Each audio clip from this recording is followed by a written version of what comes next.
Well, let's stay with the ANC's plan to grow the country's economy, and we speak now to Black Business Council CEO Kganki Matabane. Mr. Matabane, good evening to you. Thank you very much for your time. Let's get straight into it. Using the country's electricity infrastructure to drive economic growth, and I'm going to lump in there the inclusion of the acceleration of the freight and logistics sector. Is that combination at least the most obvious and logical step forward? Thank you very much, Goli, and good evening to the viewers of Newzroom Afrika. Firstly, we like to appreciate the fact that the African National Congress has indicated that they fully support broad-based Black economic empowerment. That is very, very important. And we had hoped that one of the interventions, one of the 10 interventions, was to talk about funding of Black business, because Black business is not equivalent to small business. Black business talks to 97% of the population of South Africa. And there's no way you can grow any economy anywhere else if you keep on excluding the majority. So we had hoped that the president was going to say something about the transformation fund that we are working on, because in our view, the transformation fund will at least make sure that the Black businesses have got access to funding, because that way, when Black businesses have got access to funding, they will be able to create jobs, and that way we'll be able to grow the economy. Yeah. But when you look at the two words war room, I think those words have been so much abused that no one actually believes them when someone talks about the war room. So we can only believe it when it happens, because a lot of other things that were said by the president are not new things.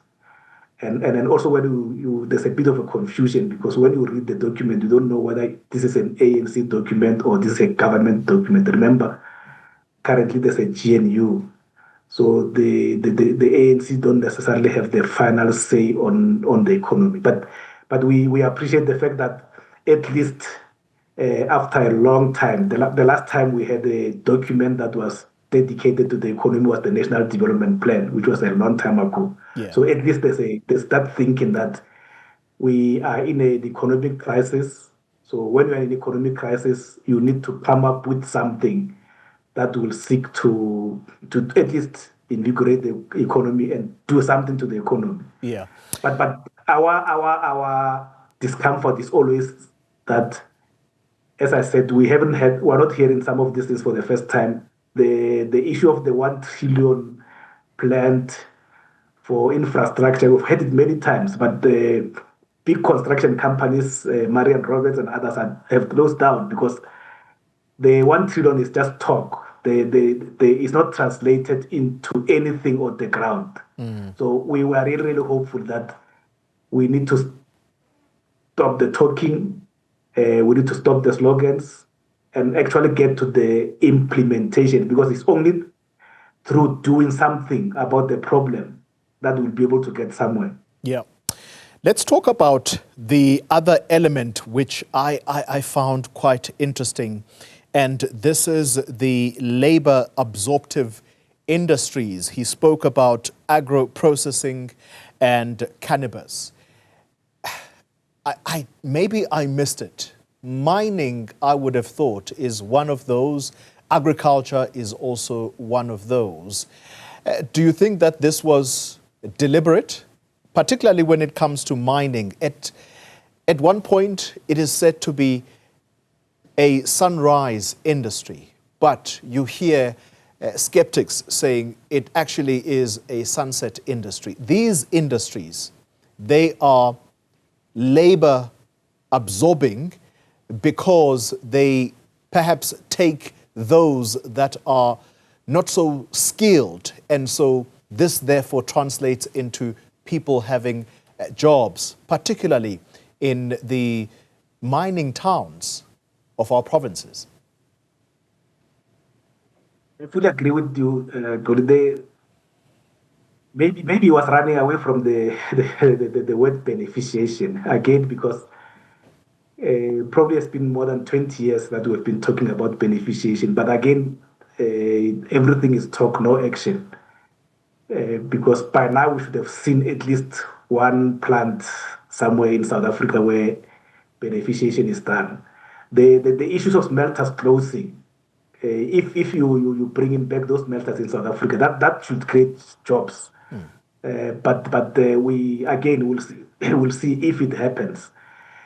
So maybe let me go back to the, the energy and logistics. So to give you an example, ESCOM, that is supposed to be very key in localization, because for you to be able to create jobs in South Africa, you need to look at things like localization. But when you look at the tenders that ESCOM have issued, for example, the one for the transmission lines, they were, I think it's not necessarily the ESCOM, it's the Department of Energy. Out of all the companies that are sort of shortlisted or given an opportunity to participate in this process of developing and establishing transmission lines, there's not even one South African that is a major. So South African companies are coming in as almost like annexures. And then you ask yourself, but if you are serious about localization and creating jobs here in South Africa, why can't we be bold enough and say all these transmission lines will be given to South African companies, and then the South African companies can then find international partners at their own when they have their own power over the international partners. But because if you are invited, like the South African companies are invited, you are not necessarily going to have any impact. So again, we talking left and then turning right. Yeah. So hence people are going to be skeptical, and they're not skeptical because they don't necessarily believe the ANC or government, but because the actions that are on the ground are not necessarily supportive of what the plan is saying. Yeah. For example, even with Transnet is talking about giving opportunities for people to run some of the lines. But when you look at the requirements of those tenders, they are not going to support any black company. If they support any local company, it will be a miracle. But there's no deliberate and their support to black businesses to say, black businesses, we want you to participate fully and in control of these opportunities. All right. So what is likely to happen, black businesses are going to come again as annexures. And when you are an annexure, you won't have much influence. The jobs are still going to be created outside South Africa. Hence, we're saying we will only believe the plan when we see it being implemented.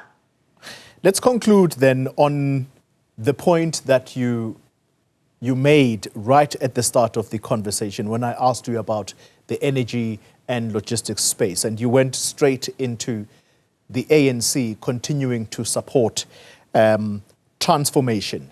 And they've pointed out that this is a moral and strategic mission of the ANC. But at the same time, the president of the ANC talking about merit-based appointments in the state that are, quote unquote, going to be non-negotiable.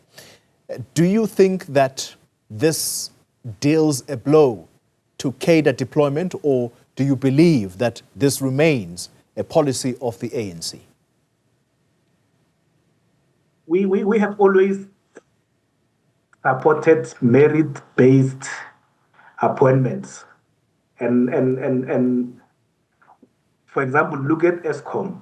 ESCOM now has appointed very, very competent black executives and a black chairperson. And look what we've achieved as compared to the appointment of the director who was incompetent. So we support the appointment of competent people, and we hope ESCOM will be utilized as a model. I think Redwater is one of the companies where we've got competent CEO. If ESCOM can be utilized as a model to say, if we really serious about making changes and making sure that the state-owned enterprises, including government in general, work, let's appoint people based on merit. Let's appoint people based on their qualifications, their experience, and their track record of delivery without interfering with what they do. Because you can appoint a competent person, but if you constantly interfere with what they do, they are not going to produce the goods. So it's very important that we need to appoint competent people, but leave them and give them space to do what they are appointed and paid to do. All right. That way we'll be able to see a lot of development in South Africa. Kganki Matabane, CEO of the Black Business Council, thank you very much for your time tonight, reacting to the tabling of a 10-point plan by the ANC to try and ignite the South African economy.